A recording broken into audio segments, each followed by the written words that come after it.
The design of planned attacks on buildings inside the U.S. and how operatives were directed to carry them out. That is valuable information for those of us who have the responsibility to protect the American people.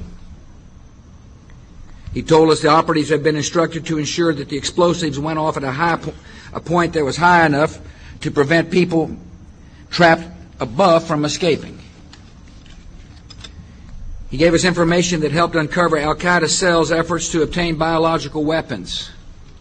This is Building 7, a 47-story skyscraper that fell on the afternoon of September 11th. The government says that fire brought it down. However, 1,500 architects and engineers concluded it was a controlled demolition. Over 6,000 of my fellow service members have given their lives. And thousands of my fellow first responders are dying. I'm not a conspiracy theorist. I'm a structural engineer. I'm a New York City correction officer. I'm an Air Force pilot. I'm a father who lost his son. We're Americans, and we deserve... I lost my husband. My son. My uncle. My nephew. September 11th, 2001.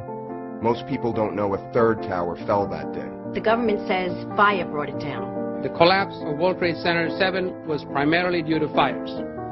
I, along with 1,400 other architects and engineers, have found the government's conclusion to be physically impossible. Impossible. We need the truth about what happened that day. Go to rememberbuilding7.org. Why it fell, why it matters, and what you can do.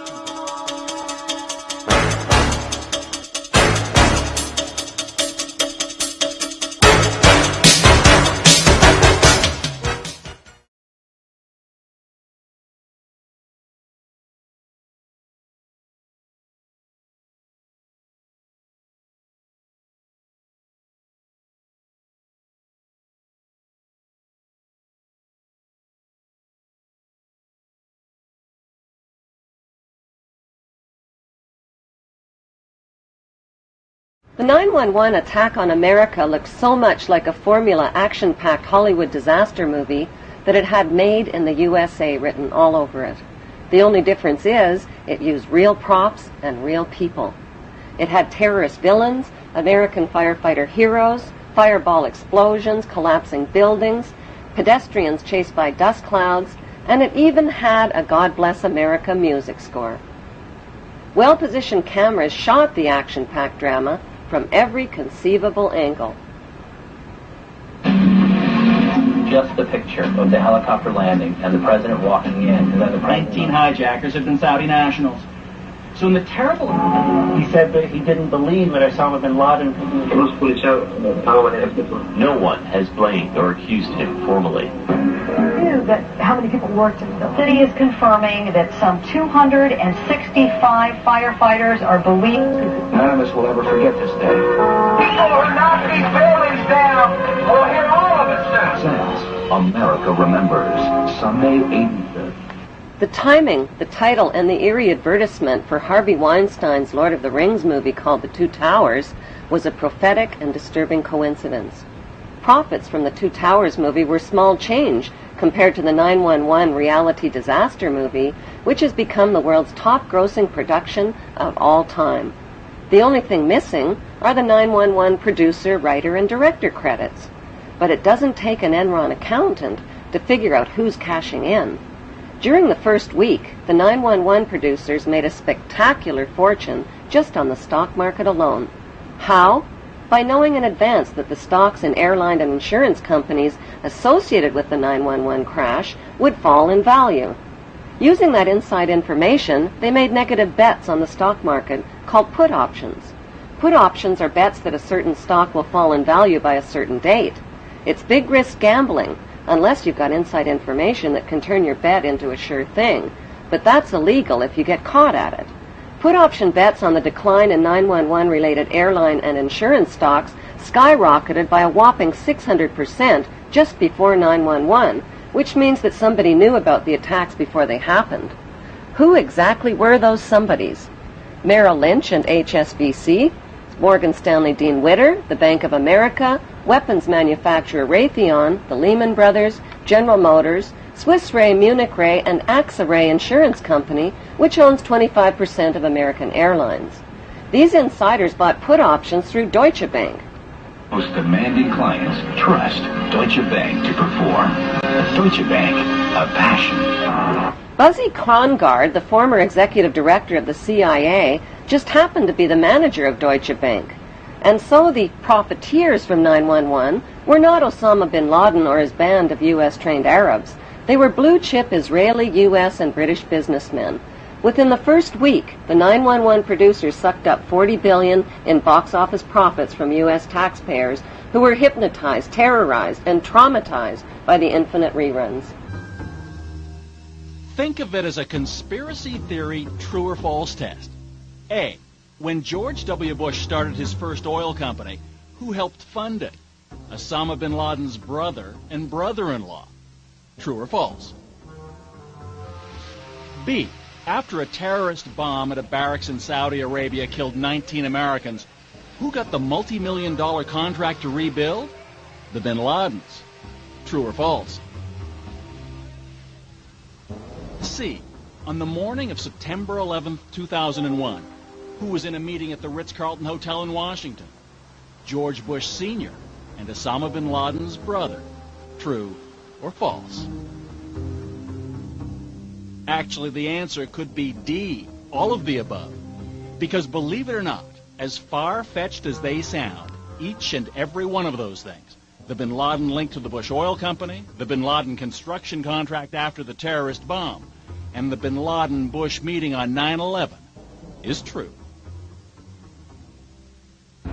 Many of the facts surrounding the events of 9/11 point to a cover-up, like the fact that the Bush administration ignored all of the advance warnings of the 9/11 attacks. Warnings from FBI agents like Colleen Rowley and from the famous Phoenix memo were not only ignored, they were suppressed. FBI Deputy Director John P. O'Neill quit his job when his investigation of Osama bin Laden was blocked. According to a September 24th Newsweek article, top Pentagon officials canceled their travel plans for 9/11 because of security concerns. While the American public were sitting ducks, all of America's political, military, and corporate VIPs were kept out of harm's way. 2 Muslims accused of the 9/11 hijackings took their flight training at Rudy Decker's Huffman Aviation School in Florida. Rudy Decker's is linked to the CIA and drug smuggling through Carib Air and Britannia Aviation, which shared the same small Venice airport with Decker's. The media reported that on the night before the attacks, accused ringleader Mohammed Atta and 2 other Muslim hijackers got drunk, fondled naked dancers in a Florida strip club called Shuckums, forgot their business card and their Quran holy book at the bar, publicly bashed America, and loudly boasted about impending bloodshed the next day. Would devoted and highly secretive Muslim hijackers risk their planned mission by attracting so much negative attention? And why were they in Florida instead of Boston the night before their suicide flights? On the early morning of September 11th, 19 Muslim men well known to intelligence and security agencies supposedly waltzed past airport security checks, boarded 4 passenger planes, and turned them into deadly missiles without even a hitch.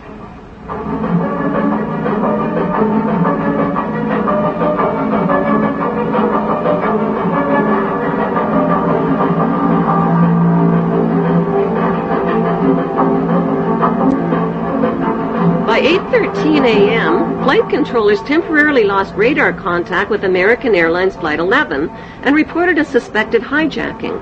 Even though Andrews Air Force Base is only 10 minutes from Washington, emergency response fighter jets took close to an hour instead of the typical 15 minutes to scramble and begin searching for the hijacked planes. By then, it was too late. President Bush already knew about the first Flight 11, which occurred at 8:46 a.m., when he sat down to chat with school kids at Booker Elementary School. It wasn't until 9:05 a.m. that he was notified that a second plane, Flight 175, had also crashed into the World Trade Center and that America was under attack. Instead of being whisked to safety in this national emergency, Bush nodded and continued chatting with the kids for another 20 minutes about a pet goat, while American citizens were burning alive and leaping to their death from the smoking towers. Wailing against the wind as they fell, almost as if they had second thoughts. It was absolutely horrifying.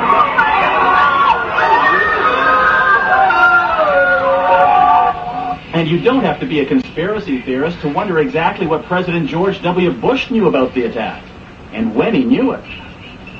According to the official White House version, it was at this moment in a Florida classroom that Bush learned the second plane had hit the World Trade Center and that the U.S. was under attack. But here's what George Bush himself said almost 3 months later when asked about September 11th. I was sitting outside the classroom waiting to go in, and I saw an airplane hit the tower of a TV. You know, the TV was obviously on, and I used to fly myself, and I said, well, there's one terrible pilot. And it said it must have been a horrible accident. But I was whisked off there. I didn't have much time to think about it. Now, wait a minute. George Bush was told about the second plane while he was inside the classroom. So you just heard him describe seeing the first plane crash on television that day. But that's impossible. No one saw the first plane crash on TV on September the 11th because the videotape of it didn't surface until the next day. At 9:55 a.m., President George W. Bush took off in Air Force One with no escort or protection from fighter jets and circled around for the next hour. Why was the president's plane airborne and unescorted for an entire hour while hijacked planes were roaming the skies? The inexperienced hijacker pilots who took only a simulated flying course reportedly flew the third hijacked plane, Flight 77, into a Top Gun 270-degree turn, bypassed the offices of the Joint Chiefs of Staff, and crashed into an insignificant part of the Pentagon that was under renovation. Emergency response Air Force fighter jets were finally airborne when a fourth hijacked plane, Flight 93, crashed into a field in Pennsylvania at 10:06 a.m. The media reported that passengers overpowered the hijackers, but nearby residents saw U.S. fighter jets overhead and gave eyewitness reports of debris falling from the sky. That debris was found 8 miles away, indicating that the plane had been shot down.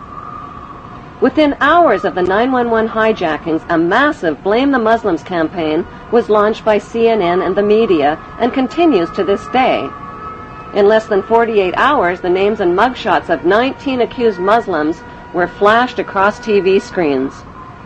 If government investigators knew nothing, how did they identify 19 Muslim men as the hijackers so fast?